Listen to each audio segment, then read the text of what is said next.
نحمده ونصلي ونسلم على رسوله الكريم اما بعد فاعوذ باللہ من الشیطان الرجیم بسم اللہ الرحمن الرحیم۔ درود پاک پڑھیں۔ اللہم صلی علی سیدنا و مولانا محمد معدن الجود والکرم وآلہ وصحبہ وبارک وسلم صلاۃ و سلام علیک یا رسول اللہ صلی اللہ تعالی علیہ وسلم۔ وعن ابن عمر رضی اللہ تعالی عنہما قال قال رسول اللہ صلی اللہ تعالی علیہ وسلم امرت ان اقاتل الناس حتی یشہدوا ان لا الہ الا اللہ وان محمد رسول اللہ ویقیموا الصلاة ویؤتوا الزکاة فاذا فعلوا ذلك عصموا منی دماءهم واموالهم الا بحق الاسلام وحسابهم علی اللہ متفق علیہ۔ الا ان مسلما لم یذکر الا بحق الاسلام۔ حضرت عبداللہ بن عمر رضی اللہ تعالی عنہما سے روایت ہے کہ رسول اللہ صلی اللہ علیہ وسلم نے فرمایا، مجھے حکم دیا گیا ہے کہ لوگوں سے جہاد کروں یہاں تک کہ وہ گواہی دیں کہ اللہ تعالیٰ کے سوا کوئی معبود برحق نہیں، اور یہ کہ محمد صلی اللہ تعالی علیہ وسلم اللہ کے رسول ہیں، اور نماز قائم کریں اور زکوٰۃ دیں۔ جب لوگ ایسا کر لیں تو محفوظ کر لیے انہوں نے مجھ سے اپنے خون اور اپنے مال، مگر اسلام کے حق کے لیے، اور ان کا حساب اللہ کے ذمے ہے، متفق علیہ۔ مگر مسلم نے الا بحق الاسلام کا لفظ ذکر نہیں کیا۔ حضرت عبداللہ ابن عمر رضی اللہ تعالی عنہ سے جو ہے یہ حدیث مبارکہ مروی ہے کہ ان لوگوں سے جو اللہ اور اس کے رسول پر ایمان نہیں لاتے اور اللہ اور اس کے رسول کا انکار کرتے ہیں، ان لوگوں سے یہاں تک جو ہے مقاتلہ کریں کہ وہ کلمہ ایمان دل سے اور زبان سے جب تک کہ پڑھ نہ لیں۔ فرماتے ہیں یہاں شہادت سے مراد زبان سے کلمے کا اقرار ہے، یا وہ جو اس اقرار کے حکم میں ہے، جیسے ان سے جزیہ قبول کر لینا، یا ان سے صلح کر لینا اور انہیں امن دینا، یا یہ ارشاد ان احکام جزیہ وغیرہ کی مشروعیت اور نزول سے پہلے کہا ہے،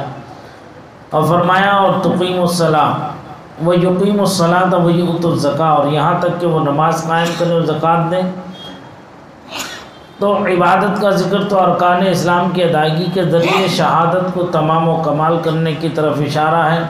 بعض علماء فرماتے ہیں کہ تعویل فاسد ہے، تعویل فاسد کے ذریعے واجبات و فرائض کے ترک اور اس ترک پر اصرار کی صورت میں بھی قتال و جہاد ثابت ہوتا ہے، جس طرح حضرت صدیق اکبر رضی اللہ تعالیٰ عنہ نے مانعین زکوٰۃ کے ساتھ کیا۔ بلکہ علماء نے یہاں تک کہا ہے کہ اگر کوئی قوم ایسی سنت کی تارک ہو جائے جو اسلام کے شعائر و نشانات میں سے ہو، جیسے اذان اور ختنہ وغیرہ، اور اس ترک پر اصرار کرے اور دوام اختیار کرے اور ترک سے باز نہ آئے، تو اس صورت میں بھی امام کو حق پہنچتا ہے کہ ان کے ساتھ جہاد و قتال کرے۔ اور احکام اسلامی میں یہاں نماز و زکوٰۃ کی اس لیے تخصیص فرمائی کہ یہ اصل عبادات ہیں، یا اس میں بدنی اور مالی عبادتوں کی طرف اشارہ ہے۔ یہ جو فرمایا گیا ہے یہاں، تو اس میں جو ہے تعویل فاسد کے ذریعے علماء اکرام نے فرمایا ہے کہ جو شخص واجبات کو یا فرائض کو ترک کرتا ہو، اور وہ ترک کا معنی چھوڑنے کا عادی بن جائے، اور وہ بالکل نہ کرے، وہ فرض ادا نہ کرے یا واجب ادا نہ کرے، یا کوئی سنت کو چھوڑنے کا عادی بن جائے، تو ایسے شخص سے اس وقت تک جو ہے جہاد کیا جائے جب تک کہ وہ اس کے کرنے پر آمادہ نہ ہو جائے۔ جیسے کہ حضرت صدیق اکبر رضی اللہ تعالیٰ عنہ کے زمانے مبارک میں جب آپ نے خلافت کی باغ ڈور سنبھالی تھی، اس وقت لوگوں میں سے بعض لوگوں نے جو ہے زکوٰۃ دینے کا انکار کر بیٹھے کہ ہم زکوٰۃ نہیں دیں گے، تو حضرت صدیق اکبر نے ان سے جہاد کیا، یہاں تک کہ جب تک کہ انہوں نے زکوٰۃ کی ادائیگی نہ کر دی اس وقت تک ان سے لڑتے رہے۔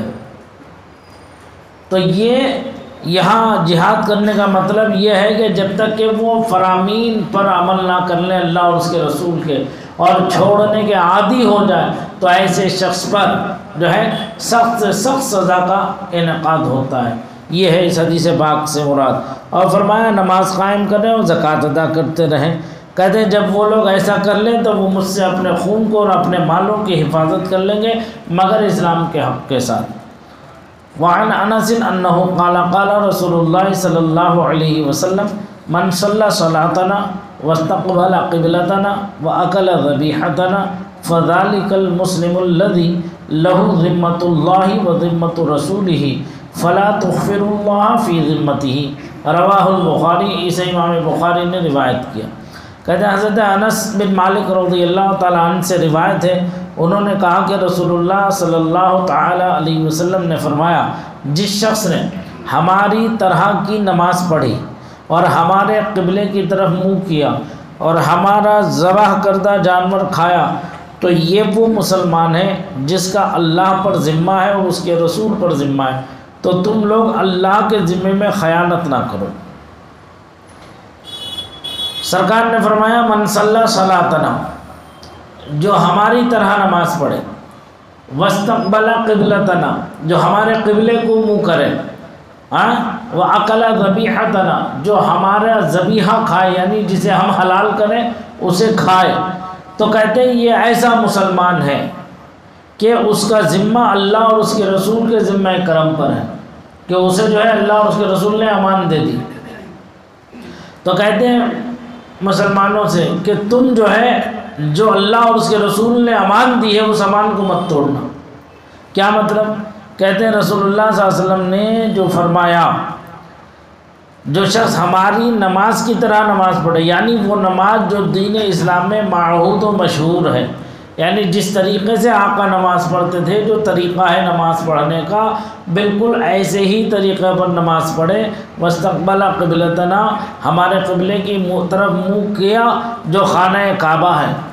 جو خانہ کعبہ ہے، ٹھیک ہے، اور واکل ذبیحتنا، اور ہمارا ذبح کیا ہوا کھایا، تو کہتے ہیں یہ وہ مسلمان ہے جس کا ہے جسے امن دینا اور جس کا ضامن بننا اللہ کے ذمہ ہے۔ ذمہ اور ذمام کسرے کے ساتھ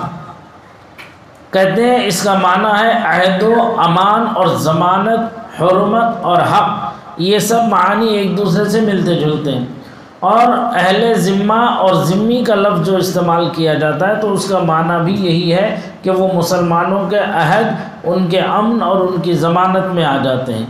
یعنی بعض وہ کفار و مشرکین جو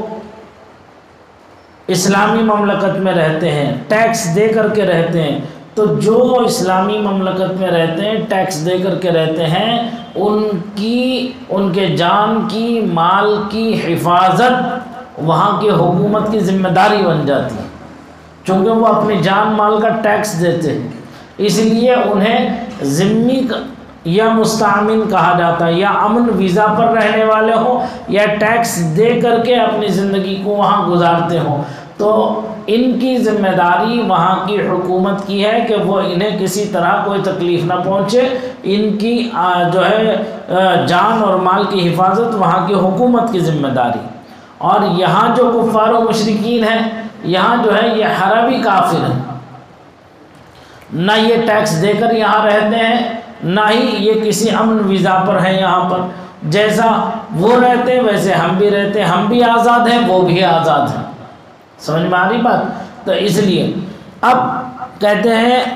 تو اللہ تعالیٰ کے عہد و ذمے میں اس کے ساتھ عذر اور اس کی عہد شکنی نہ کرو۔ کہتے ہیں تغفرو، تاکہ پیش کے ساتھ اور خا کے سکون کے ساتھ اور فا کے کسرے کے ساتھ کہتے ہیں بمعنی عذر کے ہے، اور عہد شکنی یعنی عہد کو توڑنے کے معنی میں یہاں استعمال ہے۔ حضور نبی کریم صلی اللہ علیہ وسلم نے ان تین چیزوں کا ذکر فرمایا،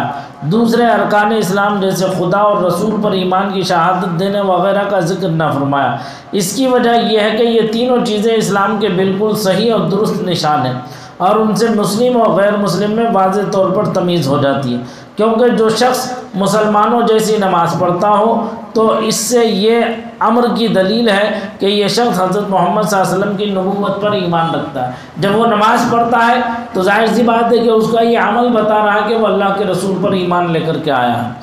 اور کہتے ہیں اللہ تعالیٰ کے پاس لائے ہیں جو بھی احکام اسے قبول کرتا ہے۔ قبلے کی طرف منہ کرنے کا ذکر الگ بیان کیا، حالانکہ وہ نماز کی شرط ہے، شرائط نماز میں سے ہے کہ جو ہے قبلے کی طرف منہ ہو، اور جب نماز کا ذکر کر دیا تو اس کے ضمن میں قبلے کا ذکر بھی ہو گیا۔ اس کی وجہ یہ ہے کہ قبلے کی طرف منہ کرنا ایک مشہور امر ہے اور ہماری نماز کے ساتھ خاص ہے، بخلاف نماز میں قیام قرات کے اہل کتاب کی عبادت میں بھی قیام و قرات پایا جاتا تھا، یعنی جو ہم سے پہلے اہل کتاب تھے وہ جو عبادت کرتے تھے اس میں بھی قیام بھی تھا اور قرات بھی تھی، لیکن ان کا جو قبلہ تھا وہ قبلہ جو تھا وہ بیت المقدس شریف تھا، بیت المقدس شریف تھا۔ سرور کائنات نور مجسم صلی اللہ تعالیٰ علیہ وسلم نے جب اعلان نبوت فرمایا، لوگوں کو دین کی دعوت دی، تبلیغ دی، تو اس کے بعد جب نماز آپ پڑھتے تھے، نماز جب فرض ہوئی تو آپ کو حکم دیا گیا کہ جو ہے آپ بیت المقدس کی طرف ہی رخ کر کے نماز پڑھتے رہے۔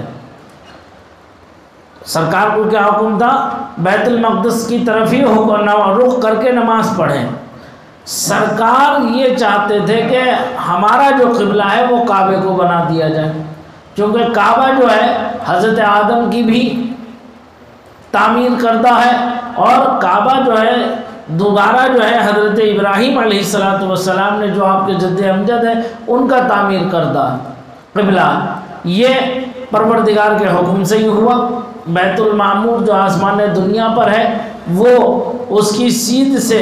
کعبہ کی سیدھ ملتی ہے، اور تحت الثری تک ایک ہی سیدھ، یعنی یہ پوری دنیا کا بیچوں بیچ سینٹر ہے کعبۃ اللہ شریف جس جگہ موجود ہے۔ سرکار کی چاہت تو یہ تھی کہ میرا قبلہ جو ہے وہ کعبے کو بنا دیا جائے، لیکن کعبے کو قبلہ نہیں بنایا گیا۔ سرکار کو حکم ہوا کہ آپ بیت المقدس کی طرف ہی رخ کر کے نماز پڑھیں۔ تو جب تک سرکار مکہ مکرمہ میں رہے کعبۃ اللہ کی طرف رخ نہیں ہوتا تھا، کیونکہ حکم نہیں ہوا، تو آپ کعبے کی طرف رخ کر کے اس رخ سے نماز پڑھتے تھے کہ جس سمت میں کعبے کی حدود میں ایسی جگہ نماز پڑھتے تھے جس طرف سے کہ بیت المقدس بھی قبلہ آ جاتا تھا اور کعبہ بھی پیش نظر رہتا تھا۔ سمجھ میں آنی بات؟ کعبے کے اس جانب سے اس جانب سے نماز پڑھتے تھے جس جانب کعبہ بھی نظر آتا تھا اور بیت المقدس بھی اس کی سمت میں آتا تھا۔ جب سرکار ہجرت فرما کر مدینہ شریف تشریف لے آئے تو اب یہ ممکن نہیں تھا کہ کعبہ بھی آ جائے اور بیت المقدس بھی آ جائے، چونکہ کعبے کو قبلہ بنایا نہیں گیا تھا،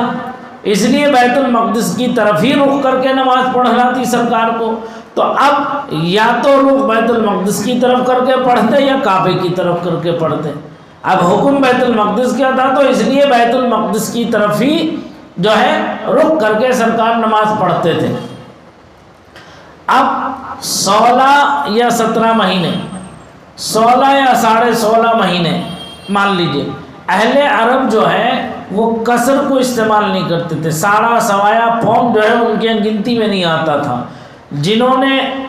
قصر کو حذف کر دیا، ساڑھا سوایا حذف کر دیا تو انہوں نے 16 مہینے کہہ دیا، جنہوں نے اسے شامل کر لیا انہوں نے 17 مہینے کہہ دیا۔ یعنی سرکار کو ہجرت کر کے 16 یا 17 مہینے کا عرصہ گزر گیا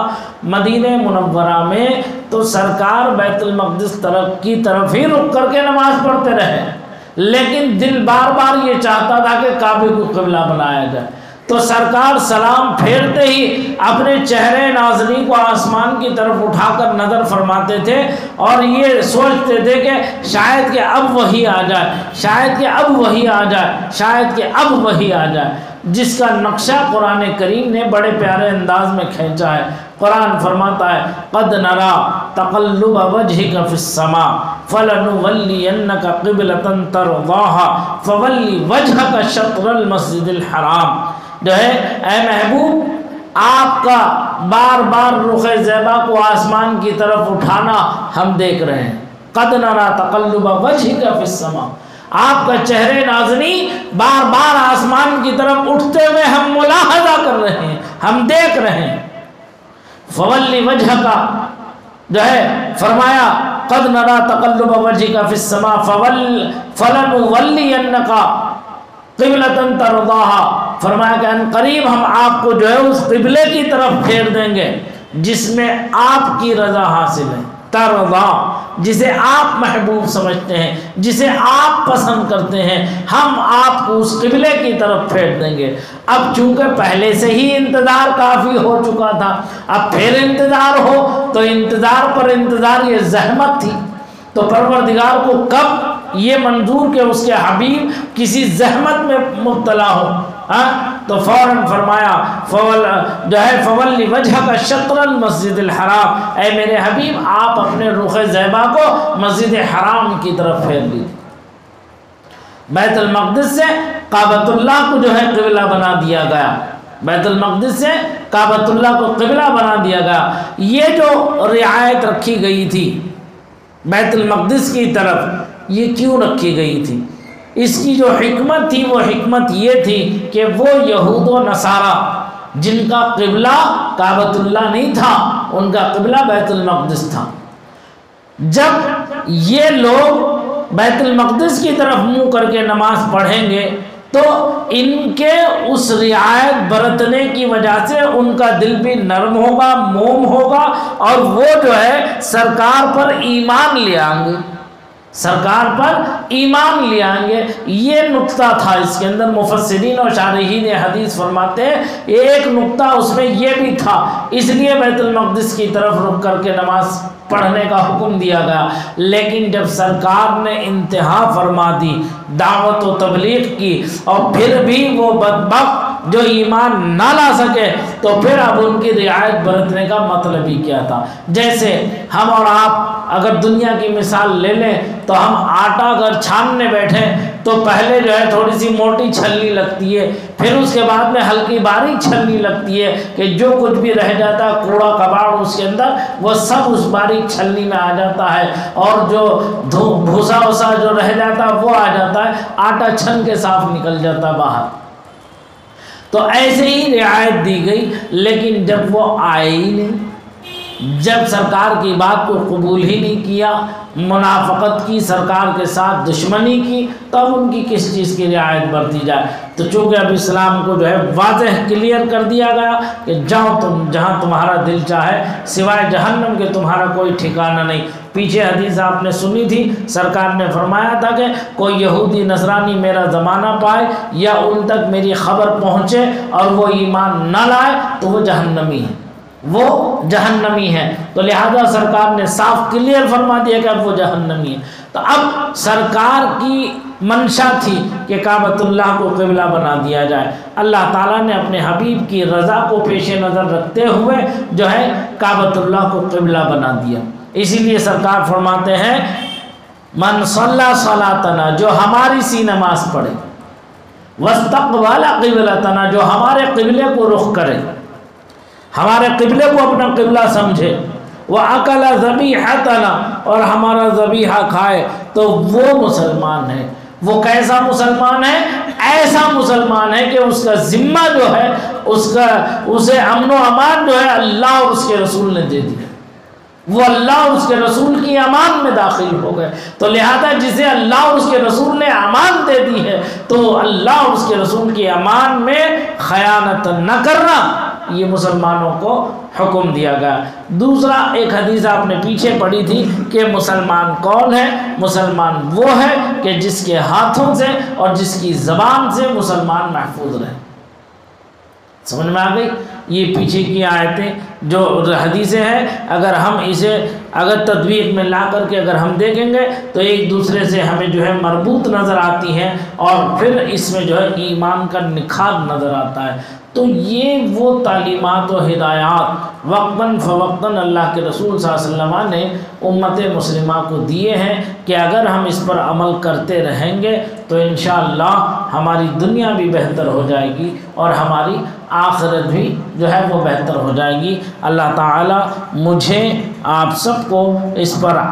عمل کرنے کی توفیق رفیق عطا فرمائے، ایک دوسرے کے حقوق کی پاسداری، ایک دوسرے کے حقوق کی رعایت کرتے رہنے کی توفیق رفیق عطا فرمائے۔ یاد رکھیں، ہم جو بھی سن رہے ہیں، جو بھی پڑھ رہے ہیں، ہمیں چاہیے کہ ہم جتنا سنیں اس پر عمل کریں، اور جتنا ہم سنیں ہم پر یہ لازم ہے کہ ہم وہ پیغام حق اپنے دوسرے بھائیوں تک ہم اسے پہنچاتے رہیں۔ ہاں، اللہ مجھے آپ سب کو اس پر عمل کی توفیق رفیق عطا فرمائے، آمین۔ وآخر دعوانا الحمدللہ رب العالمین، استغفر اللہ ربی من کل ذنب واتوب الیہ۔ میں نے آپ حضرات سے کہا تھا کہ جو حضرات یہاں بیٹھ کر سن رہے ہیں وہ سنیں، یہ روزانہ کا درس جو ہے رضائے قدسی یوٹیوب پر جو ہے برابر اپلوڈ ہو رہا ہے۔ میں نے کہا تھا کہ آپ حضرات اپنے اپنے گھر میں سبسکرائب کر کے اپنی بیوی، بچوں کو، بیٹیوں کو اور اپنے ان لوگوں کو جو